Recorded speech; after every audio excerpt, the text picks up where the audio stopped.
For decades, governments in Europe and around the world have waged a war on drugs. In order to fight and defeat this enemy, it is necessary to wage a new all-out offensive. With one exception. 24 years ago, one country decided to decriminalize drugs, all of them, by treating drug users not like criminals, but patients. Here's how Portugal quit the war on drugs.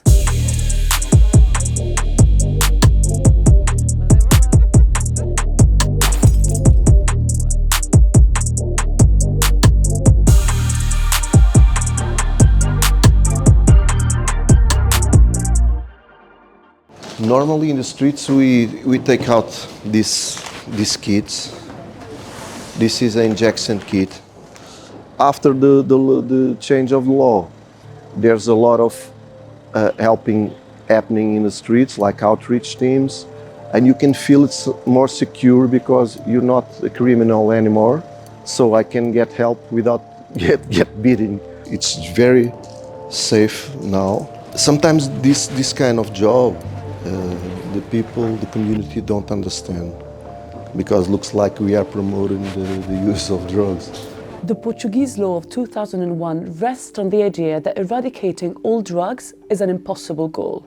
Because people were always going to be doing drugs no matter what prohibitions or what restrictions were put into place, a smarter way of dealing with that would be to just treat people like adults and say, okay, people are going to use drugs. What can we do as a society to ensure the health and safety of our society? Portugal adopted an approach focused on public health rather than public order. They eliminated all criminal charges for the use, acquisition and possession of all drugs, with no distinction between hard and soft ones, as long as the quantity isn't more than what an average individual would use in 10 days. To be clear, this doesn't make drugs legal. Being found with them is similar to being caught driving without the seatbelt on. It's illegal, but it's not a criminal offense. And what Portugal really did was they decided that it would be a much more rational approach to shift responsibility for drug policy from the criminal justice system to healthcare. Dealing remains a criminal offense, marking the distinction between the dealer, a criminal, and the user, a patient in need of care. So my name is Nuno Maneta, and I'm 52 years old, and I work in Crescer for 3 years already. Andrea Alves, I'm coordinator here at Crescer, and I have 31 years old. I'm a peer worker because I used to use drugs. We are going to the warehouse to pick up some food that the mayor's office normally give us to give the guys in the streets.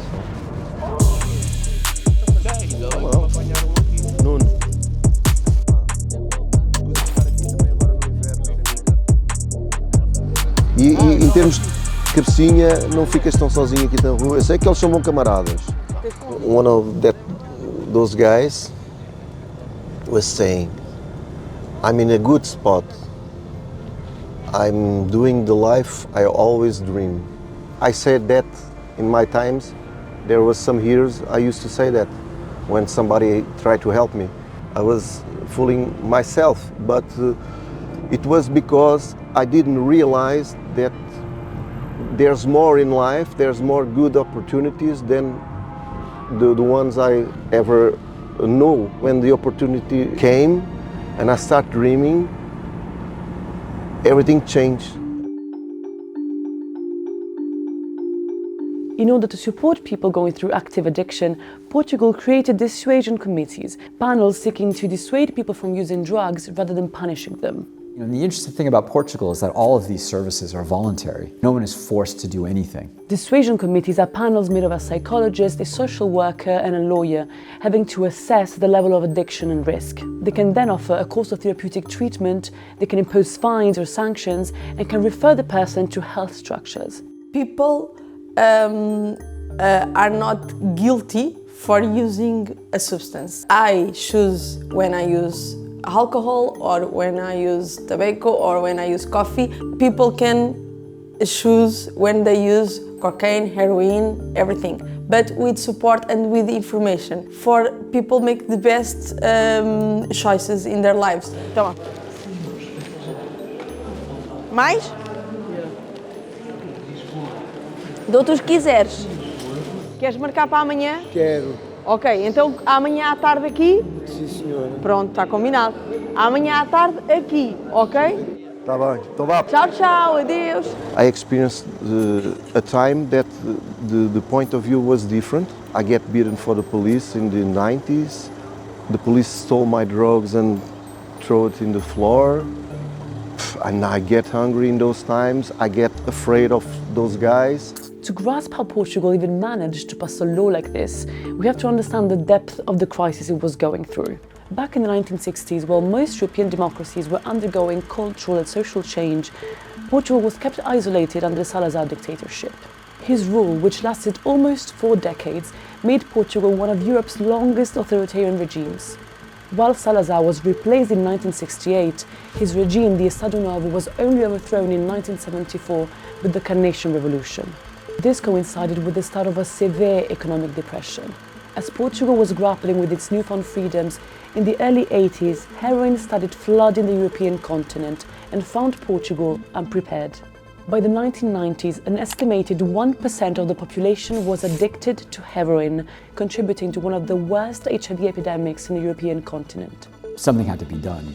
Putting people in jail, telling people that they can't use drugs, and prohibiting them from using it, these kinds of very classic ways of trying to deal with drug problems in most societies, was untenable and wasn't working. It was a critical situation in Portugal, and I think they were a little more willing to try a more dramatic measure. Cool, but you might be asking yourself, how does Portugal pay for it? A 2015 study found that this law actually saved the country some money. The social cost of drug use fell by 18% in the first 10 years of the policy. This is particularly linked with a significant reduction in the costs associated with criminal proceedings, showing that addiction treatment is much less expensive than imprisonment. Of course, there were a few bumps on the road. Portugal, when the policy was initiated, was in better financial straits than 10 years later when the global financial crisis hit. And this actually had an impact on the policy. Portugal has had to heavily rely on civil society organizations and non-profits to keep up all of the support work it does in its communities. Crescer is an example of that, and so is GAT, an NGO focused on helping people with hepatitis, HIV and AIDS, and it's also responsible for opening the first supervised consumption room in Portugal. Eu acho que esta sala é um pouco diferente, porque é uma sala que é liderada por pares, por pessoas que tiveram elas próprias uma experiência de consumo. É um modelo menos medicalizado e mais comunitário. Claro que esta equipa de pares que gera a sala conta com o apoio dos médicos e enfermeiros e um sítio que é muito confortável para quem usa drogas, porque é um sítio onde as pessoas não são discriminadas, podem falar abertamente sobre o consumo de drogas, podem ter material, podem ter educação, podem falar com os seus pares, não é? Com pessoas que estão na equipa e que são pares. Chamo-me João de Santa Maria, tenho 54 anos. A minha função aqui no Emoraria é a responsável das salas de consumo. E então, quando comecei a trabalhar aqui, disseram-me que eu ia ter um trabalho de par, eu nem sabia muito bem o que era ser par. Depois, ao longo dos anos, percebi que, afinal, par fui eu a minha vida toda, podes traduzir. Aqui tem um espaço tranquilo, seguro, onde podem receber alguma educação para o consumo, porque as pessoas que consomem drogas injetadas não são enfermeiros nem médicos e, portanto, aprenderam a consumir drogas injetadas com alguém que não sabia consumir e, portanto, aqui é um sítio onde as pessoas realmente podem vir buscar informação e formas mais seguras de consumirem drogas. Há uma frase que agora até passou a ser muito usada, mas que eu aprendi em Narcóticos Anónimos, é nada sobre nós sem nós. E, portanto, fazerem algo que nós não estejamos presentes e que nós também não possamos opinar, acho que não faz assim grande sentido, pelo menos para mim. In the 24 years since its passing, the Portuguese approach has become a model, and for good reason. Drug-related deaths, originally comparable to the EU average, have since plummeted, but they increased across the rest of Europe in the same time frame. In 2001, Portuguese people who used drugs accounted for 50% of new HIV diagnoses in Europe. By 2019, this number had decreased to 1.68%. This also had an effect on the country's prison population. The percentage of sentences for drug addiction went from 40 to 15% in less than 2 decades. Se a pessoa estiver a viver na rua, não tiver apoio e for muito discriminada pela sociedade, o seu uso de drogas vai se tornar bastante mais arriscado. Mas se a pessoa tiver o uso de drogas integrado na sua vida, se conseguir falar sobre isso sem ser discriminada ou julgada, nós pensamos que dessa maneira a pessoa vai ter muito menor risco. So why isn't the world copying them? In the American state of Oregon, for example, legislators looked at Portugal and passed a law in 2020 decriminalizing all drugs and allocating millions of dollars for harm reduction. The experiment was shut down in 2024 after Oregon recorded a 1,500% increase in overdose deaths since the beginning of the policy, the steepest increase ever recorded in the state. Some of the increases that we saw in drug use in Oregon that were really about COVID, and also a recent study came out pointing out that fentanyl swept across the US and swept across Oregon right as this policy went into effect. Statistically, this was much more related to to fentanyl than it was to the drug policy taking place. In Europe, the Czech Republic and the Netherlands have implemented decriminalization to a certain degree.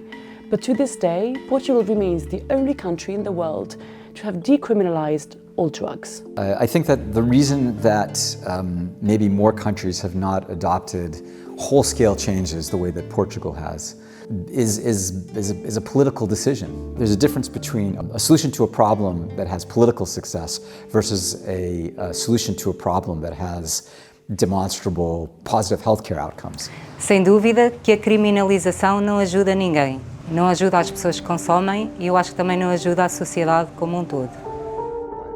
I lost a decade in drugs. It will be a process until the rest of life. Because now I know that life is like this. You cannot stop, never. You just search for the next target and search for the next song.